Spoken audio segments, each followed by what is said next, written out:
and it is not possible for them to have solved every financial, economic, security situation within 1 year.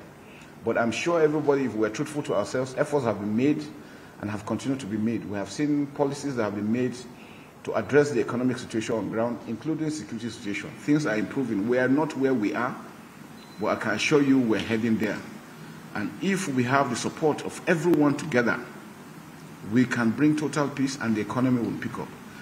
Just some few days I was in the Niger Delta to also ensure that our production, oil production, increases immediately so that we can have enough funds to fund our economy.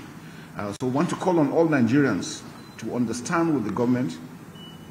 If you have grievances, which I know people have, there are a lot of challenges here and there, and it's not only in Nigeria alone. Everywhere in the world is facing one economic or security crisis or the other. And so it's important to understand that we're not alone.